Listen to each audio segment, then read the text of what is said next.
I can tell you now that my client will likely test positive.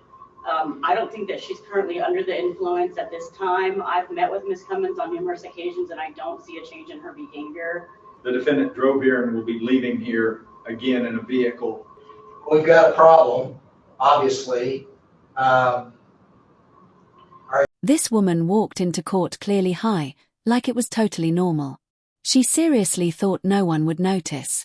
But once the judge realized what was going on, the whole courtroom went silent, like watching a live accident. This was one of the wildest court moments I've seen in a while. If you enjoy crazy courtroom stories like this, hit that like button and subscribe. I post stuff like this every day. Let's watch this mess unfold. Prior to proceeding with sentencing, Your Honor, I'm requesting that the defendant undergo a UA. Based on my observations, the observations of law enforcement, and the observations of court personnel, I have reason to believe that the defendant is impaired or under the influence. She is currently subject to bond conditions to where she is not to consume illegal controlled substances or alcohol, and is subject to random UA, breath, or blood tests. And based on that and the seriousness of these proceedings, I believe that my request for UA is reasonable. Mr. Premier, what's your position on that? Your Honor, I would object. My client is not under the influence of any illegal substances. She does take prescription medication. From the way she's acting, it's clear she's not just on some over-the-counter medicine. It looks more like a mix of nerves, bad decisions, and whatever was in her car's glove box. Oh, so Judge, we would object at this time.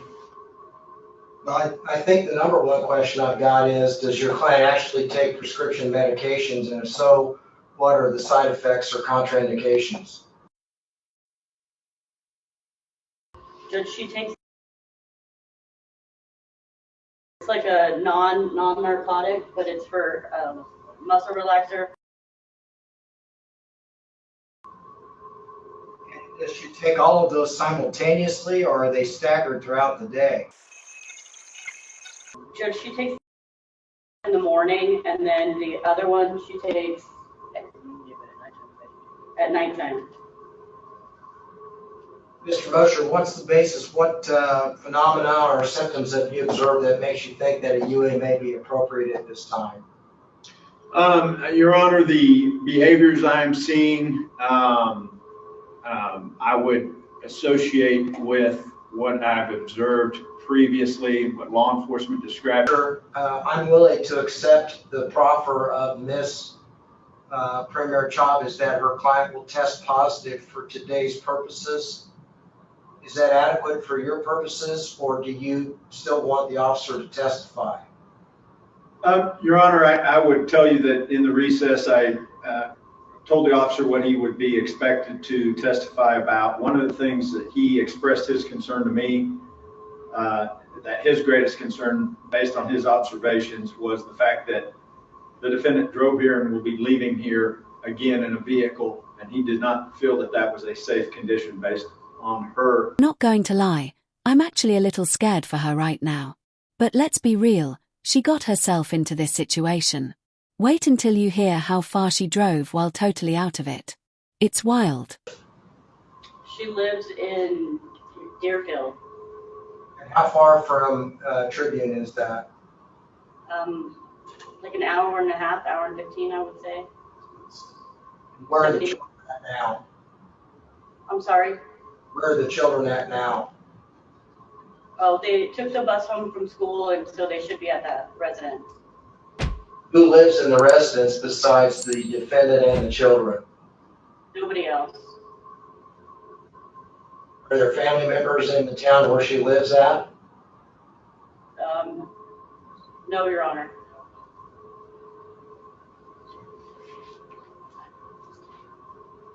We've got a problem, obviously.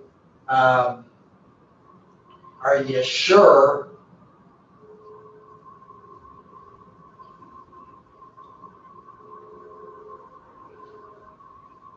Judge, she could make, if the officer is concerned about her driving, Ms. Cummings could make arrangements for somebody to come pick her up and drive her back, and then they could possibly come and retrieve the car with someone else if the officer has concerns about her driving. Well, I would think that Ms. Cummins would be concerned about her driving because the officer ostensibly has a good faith basis to issue yet another charge, and I'd be worried if I were her about having. Yeah, I know the defense lawyer is doing her job, but at this point it's like trying to stop a house fire with a juice box. Seriously though, how do you drive high for over an hour without crashing? I sneeze with my eyes closed and nearly go off the road. Mr. Mosher, I don't know what facilities are available up there or what programs are available. But if I order her to be taken into custody until she gives a clean UA, is there anything that can be done to ensure those kids are taken care of until she's released and can pass the UA? I don't want them left alone. Yeah, I understand the court's concern, and I do not know because, Deerfield is Kearney County, I believe, and I'm not sure what's available there, Your Honor. Well, I suppose an order for protective custody could be issued, but that would need to originate from the county where the children are at. Am I right on that? Yes, Your Honor. I believe that is correct. I'm going to order that the defendant be taken into custody until she completes a urinalysis and is clean. I'm going to ask that the county attorney contact the Kearney County attorney and take the children into protective custody, and we'll let it fall out from there. I don't think we can jeopardize the safety of those children if mom is in a remission right now. That means those drugs may be prevalent in the house. It's certainly not a lifestyle those kids need to be exposed to. And then we're going to go ahead and reschedule the sentencing in this matter. Ms. Chavez, Mr. Mosher, how likely is it that you can get that accomplished, or what happens to those kids if, for example, you can't get hold of Mr. Gallegos? We joke a lot on this channel, but this one really hit me. I honestly feel bad for her kids. Some people treat parenting like it's optional, and sadly, that's becoming more common. Judge, my client believes that if she were to reach out to the youngest child's father, that he could possibly care for the children instead of placing them into custody until she's released. Is this something that can be accomplished fairly quickly? Yes. All right, I get the next 5 minutes. Yeah, can we take a recess to find out if that can be accomplished, Your Honor? That's what I was going to suggest. All right, we're going to stand in recess. In all likelihood, the defendant would test positive for methamphetamine on this date, the date of her sentencing. So with that being said, that brief overview, Ms. Premier, what's your client's position at this point? Judge, I wanted to let you know I spoke with Retta Underwood, who is the maternal aunt of Ms. Cummings. She's actually on the line. I just had her hold on so that if you wanted to hear from her personally, you could. She is willing to go over to the house and pick the girls up. They're out of school for the remainder of the day and the remainder of the weekend. So she's able to care for them. Okay, very good. So, Ms. Perry, I don't need to speak to her. I mean, I'm going to rely upon what you've advised me. The biggest thing I wanted to make sure is that those children were protected and they're not sitting in a home without somebody taking care of them. And if you feel comfortable with those representations, then at some point we have to rely upon that. I would rather they were in the custody of a family member as opposed to being taken into foster care, for example, whatever the situation may be. So with that being said, we are not going to have the sentencing on this date.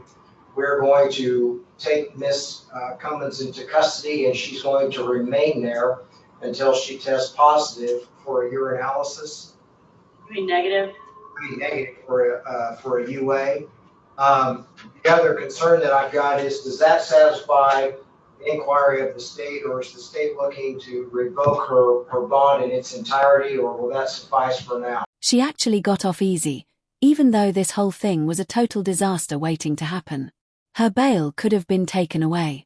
Her kids could have ended up in foster care. It could have been way worse. If this doesn't wake her up, I don't know what will, because she's really pushing the limits right now. Your bond here, and that's going to be that you are going to have to undergo at your expense every Monday and Thursday until the date of your sentencing, a urinalysis, and it needs to be at somebody reputable. I know in Finney County, Excelicare will do theirs, and some of the trucking companies will do those, and they're certified. If you don't do it, you got a big problem. So Sorry. that's Monday and Thursday. I want those results submitted to Mr. Mosher's office no later than 5 o'clock on those 2 days. Finally, be prepared at your next sentencing hearing. You're going to be subjected to a UA before we ever commence with the actual sentencing itself. Are there any other conditions that the state would request at this time? No, Your Honor. All right, so the next thing we're going to do is we're going to look for a new sentencing date. I would probably encourage you, Ms. Premier, just like you indicated earlier, that between now and the next sentencing date, that you obtain some type of drug evaluation if possible. If not, it'll be ordered pursuant to the PSI. All right, so in the interim, Ms. Cummins, you got your marching orders. So unfortunately, you're going to have to do those UAs, and they're not cheap on Monday and Thursday of each week. You kind of brought this on yourself, but I'm sorry you got to incur those expenses, but it's better than the alternative, don't you think? Okay.